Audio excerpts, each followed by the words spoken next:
Well, hello, my YouTube Cymbidium time. I hope you all guys doing well. I finally received my pots, the special Cymbidium pots. Let's go and do it. These long pots. And here they are. So, this time I ordered pots for my Cymbidiums. I already have the bark for them. What else did I get?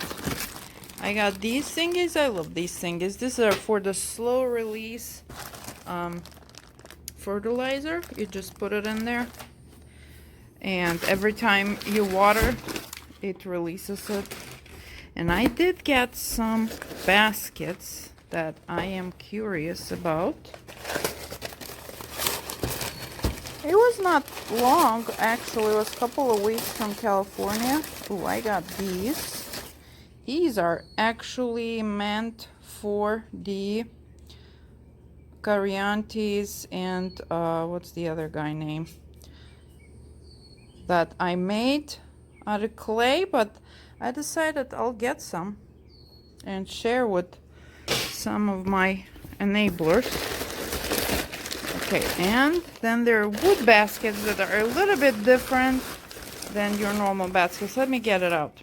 So here they are. They're just a different shape, and I love this shape. I made some of my clay baskets with the same design, and we named them Blanca pots because she was asking me to make them for a while. I finally made it, and US mail broke a half of them. So, but for something bigger, I have Solagny that is begging to be repotted, and we'll see what else. So this is gonna be our short video, or maybe, you know what, maybe not. Maybe I'll just add when I can the Cymbidium Repotting, and we'll do it one video. Okay, so I'm pretty happy. I got 10, I believe, of these guys. They got stuck in there. They're tall, and they have hanging little holes in there, so it's gonna be really nice. Maybe a little bit too big though, but we'll see how it will go. Okay, so we're gonna repot Cymbidiums with you. Yeehaw! So, okay, let's repot those Cymbidiums, and how we're gonna do that. Well, first of all, we need to find the media. Cymbidiums, as I know, as I've been told, love coarse, something that drains well, media. And we're gonna use a regular archaeata. And where did I put it? Here it is. Took me a little bit. That brain has lots of holes. So I'm gonna use archaeata. That is a very nice coarse bark. You can buy it at any real orchid place. But what am I gonna be doing before I'm actually gonna repot? I wanna flush or rinse or whatever you call it, this bark. And let me show you how, because you will be surprised. And that moss in there was probably got in there by accident because it was sitting next to. Well, that's fine. So what am I gonna do? I'm gonna use 2 containers. And you may be well prepped. I used whatever I found. These actually both are borrowed from my clay supplies. So we're gonna fill this one with water, and I'm gonna add some fungicide to it, and then we're gonna dip this one into this one and let it sit a little bit. Well, people say overnight. I'm not gonna do overnight. I'll do a couple of hours, and then I'll just pull it out, and you know, all the yuck will stay in there hopefully. So let's do this thingy. So I've started it. I'm gonna add more water so it kind of floats. I honestly might need to add more archaeata because I have 5 Cymbidiums, and if something's left, you can always repot. I have more stuff that absolutely all the time needs to be repotted. So you kind of want to let it float. That's the level of the water you want to have, so it can separate the debris from, you know, from the bark. And when there's enough water, we're gonna stir it a little bit. So I don't always do that, but because these Cymbidiums came from California, so it will be a little bit probably complicated. Not complicated, but unusual, you know, climate and stuff like that.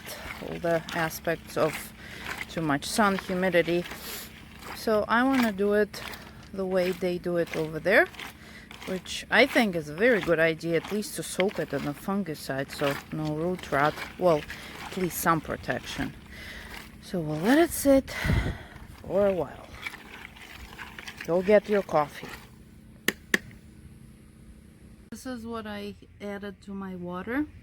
What else are you gonna need? I'm gonna need a bamboo sticks just to give the Cymbidium more support, and mulch, and the pot. You've seen the pots, I just got them. They are tall. I don't know how wide they are, some 5 inches or something like that. They have holes on the bottom, and we're gonna do this thingy. So it's been a couple of hours. I'm gonna take it out and see what happened. Like I mentioned, for the best result, it's suggested to do it overnight.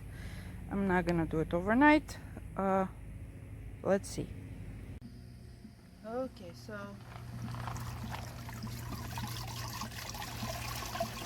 here we are. I think this box needs to have smaller holes, but we can get those out.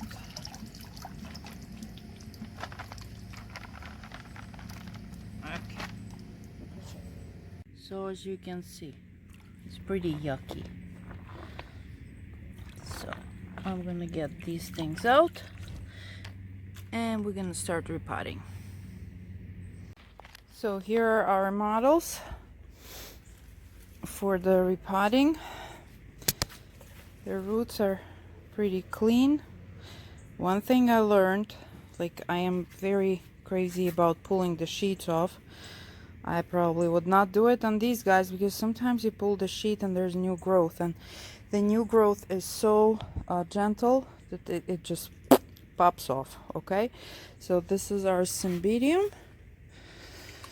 This is our pot, and we're gonna fill it with bark, and let me get to the point.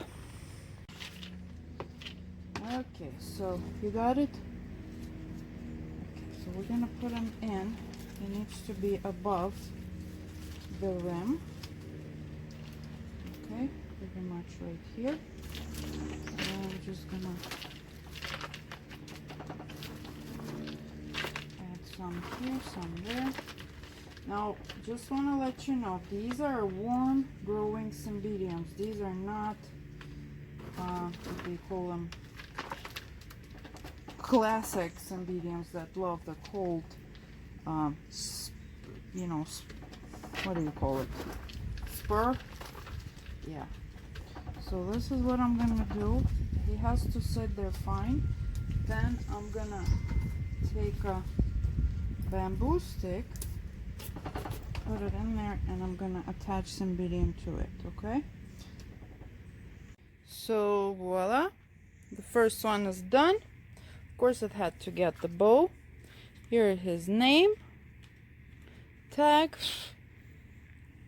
and we only have like 5 more, maybe 4, but from that shipment. But I also have a couple of mine left that I need to repot, and I need to find a good spot for them. This is just for video right now, but what they want a good light, and I need to cut these leaves. That's it. Boom. All we need to do now is fertilize them well. They're heavy feeders, and good airflow, and see them grow.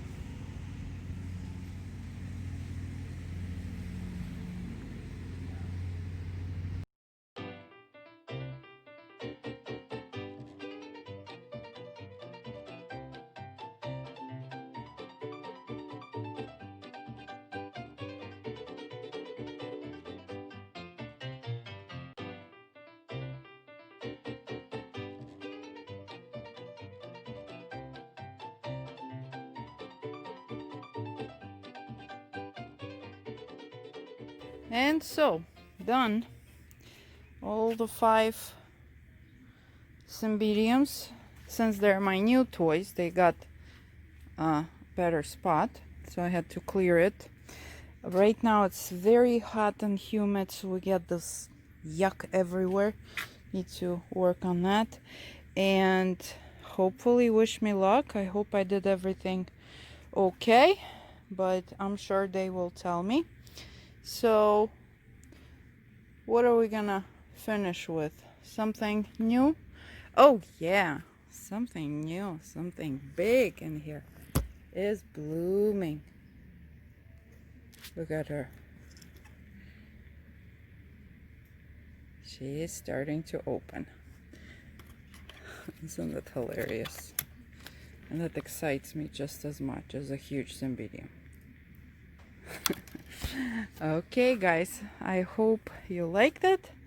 So remember, with Cymbidiums, you always need to know if you're getting one. If this is a warm growing one, it will not be on the tag. You just need to buy it from a good grower, because I bought one and I was so excited. I bought it just in a store, and they said, yep, it's a worm growing. And then I asked the man that knows everything, who these Cymbidiums come from, George Hatfield, and he said, this plant will never bloom for me because he needs cold. Okay, so let's see what's gonna happen with our babies.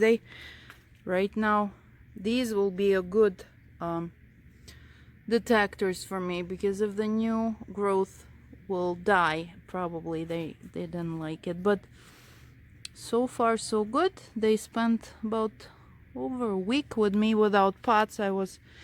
They were just laying there, and now let's see. Okay, so you have a great day. Wonderful Sunday. Here's my big bulbophyllum. I started studying how to say everything correctly. Bulbophyllum. Okay, is getting ready to make one more. Eduardo told me it's gonna be one after one, sequential, so hopefully there's a friend of his in there as well. So let's see what happens. The bicolor is right here. Beautiful. The second one is on the way to open. Okay, that's it. I'm saying goodbye for real. You have a great day. Bye bye.